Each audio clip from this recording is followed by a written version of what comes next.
మహాబలుడు సంసోను, చెప్పండి ఎవరు? సింహాన్ని చీల్చెవతల పడేస్తున్నాడు. 1000 మందిని గాడిద దవడ ఎముకతో కొట్టి చంపినటువంటి వీరుడు, పరిశుద్ధాత్మ పొంది దేశాన్ని గజగజ వణికించిన వాడికి ఒకరోజు ఒక ప్రేరేపణ కలిగింది. డెలీలా దగ్గరికి వెళ్ళాలి అనే ప్రేరేపణ. డెలీలా దగ్గరికి వెళ్ళాలనే ప్రేరేపణ తనని తీసుకెళ్ళింది, డెలీలాతో ఉంచింది, డెలీలాతో స్నేహం పెంచింది, డెలీలాతో స్నేహం బలపడేటట్టు చేసింది. అంతే, మళ్ళీ ఊడిపోని లాక్గా మారిపోయింది. అదే లాక్లో ఏమయ్యాడు? Was dead. యోసేఫ్ను కూడా ప్రేరేపించింది వాళ్ళ మేడం. యోసేఫ్ను కూడా ప్రేరేపించింది. యోసేఫ్ను కూడా రకరకాలుగా శోధిస్తూ ఒకసారి కాదు అనేక సార్లు శోధిస్తూ వచ్చిందంట. ఆ రోజు ప్రయత్నం చేసింది.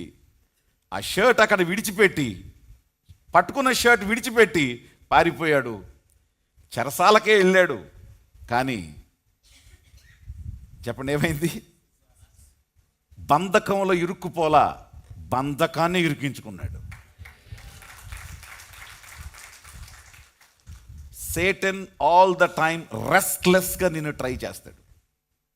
రెస్ట్లెస్నెస్, పీస్లెస్నెస్, ఆలోచన లేకుండా నిన్ను పదే పదే పదే ప్రోత్సహించటం సాతాను యొక్క ప్రేరేపణ. టెంప్టేషన్ అనే దాని ద్వారా నిన్ను ఎంతోమంది జీవితాలు ఈ రోజున మనం చూస్తాం. నిన్న అనుకుంటాను 21 years బాయ్ 40 years అమ్మాయిని పెళ్లి చేసుకున్నాడంట. వీళ్ళిద్దరి పెళ్లి వేదిక ఎక్కడ అంటే ఇన్స్టాగ్రామ్ అంట. ఫస్ట్ టైం అమ్మాయిని చూడగానే అబ్బాయికి, అబ్బాయిని చూడగానే అమ్మాయికి వీళ్ళ అమ్మ గుర్తురాలేదు. వీడికి ఎవరు గుర్తొచ్చారు? వాళ్ళ అమ్మ వయసు ఉంది వానికి. ఏంటిది ఇది? It's a lock, it's a lock. Careful. ఎక్కడా కూడా నువ్వు బంధించబడకుండా నిన్ను స్వతంత్రుడుగా ఉంచడం దేవుని చిత్తం. ఈరోజు ఎంతమంది యవనస్తులు, ఈరోజు ఎంతమంది ఫ్యామిలీ మెంబర్స్ ఈ రోజున లోకంలో రకరకాల బంధకాలకి మీరు బంధించబడిపోవడానికి గల కారణం ఏమిటంటే సేటన్ మిమ్మల్ని ఏం చేస్తున్నాడు? ప్రేరేపిస్తున్నాడు, టెంప్ట్ చేస్తున్నాడు. మేము శరీరదారులమై నడుచుకొనుచున్నను, శరీర ప్రకారము యుద్ధము చేయము.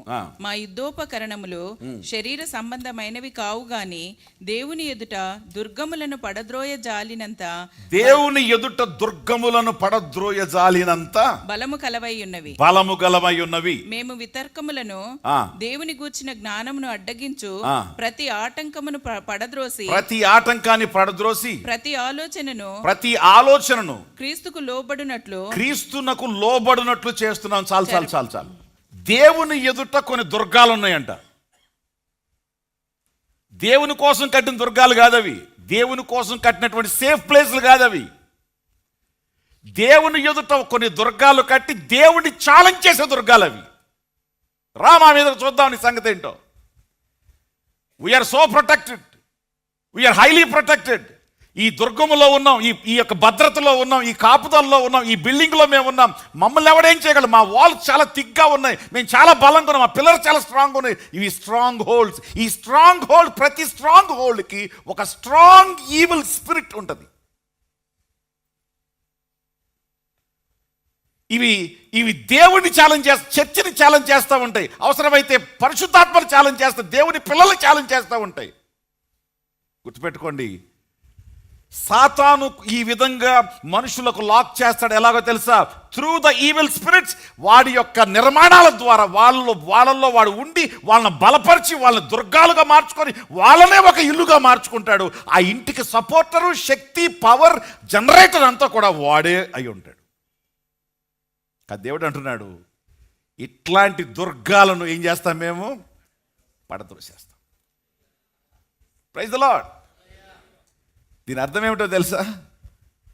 ఒకప్పుడు ఇతను పరిశుద్ధాత్మక నిలయం, ఒకప్పుడు ఈ వ్యక్తికి దేవుని వాక్యానికి నిలయం, ఒకప్పుడు ఇతను దేవుని సంఘానికి, దేవుని యొక్క చర్చికి వెళ్ళేటువంటి వ్యక్తి. కానీ ఈ రోజున సాతానుకు అవకాశం ఇచ్చి సాతానుకే ఒక ఇల్లుగా, సాతానుకే ఒక ప్రాకారంగా, సాతానుకే ఒక భద్రతగా మారాడు.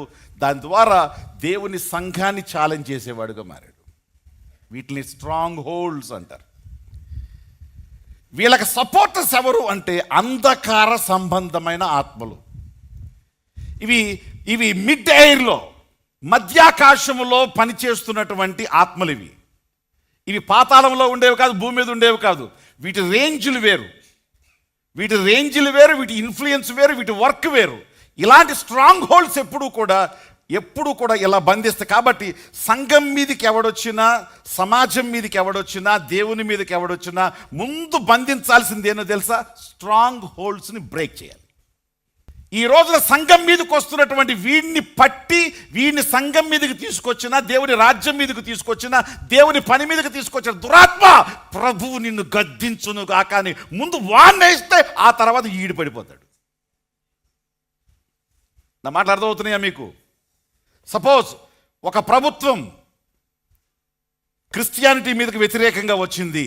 మీరు ప్రార్థన చేయాల్సిన ప్రభుత్వం గురించి కాదు, ప్రభుత్వాన్ని ఇన్ఫ్లుయెన్స్ చేస్తున్న దురాత్మల ప్రభుత్వాన్ని ముందేం చేయాలి? దాన్ని కూల్చాలి.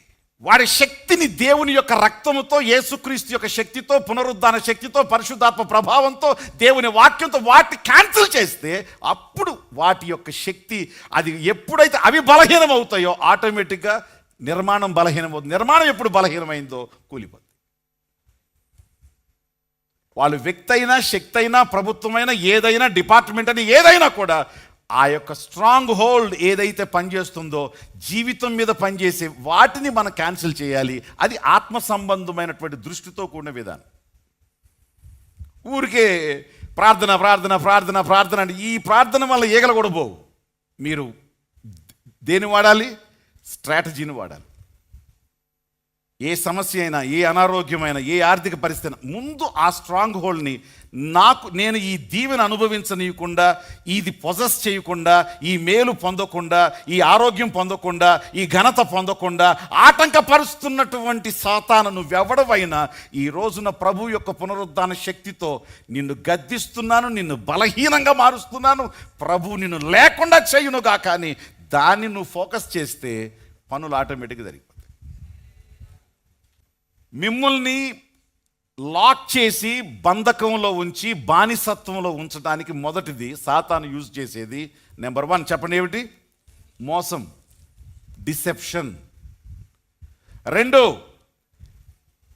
డీమన్స్ అండ్ డీమన్ పొజెస్డ్ పీపుల్ని నీ స్నేహితులుగా చేస్తాడు. 3 ప్రేరేపణ, టెంప్టేషన్, శోధన ద్వారా మిమ్మల్ని కమిట్ చేసేస్తాడు, లాక్ చేసేస్తాడు. 4 స్ట్రాంగ్ హోల్డ్స్, ఈ బలమైనటువంటి దుర్గాలుగా మారి నీ ఎదుట నీ మీద దాడి చేస్తూ నిన్ను బలహీనపరుస్తూ, నువ్వు ఎంత ప్రార్థన చేసినా, ఎన్ని ఉపవాసాలు ఉన్నా నీ మీద తిరగబడతాడు. అయితే నువ్వు కరెక్ట్ అయిన వెపన్ వాడితే స్మాష్. దేవునికి స్తోత్రం.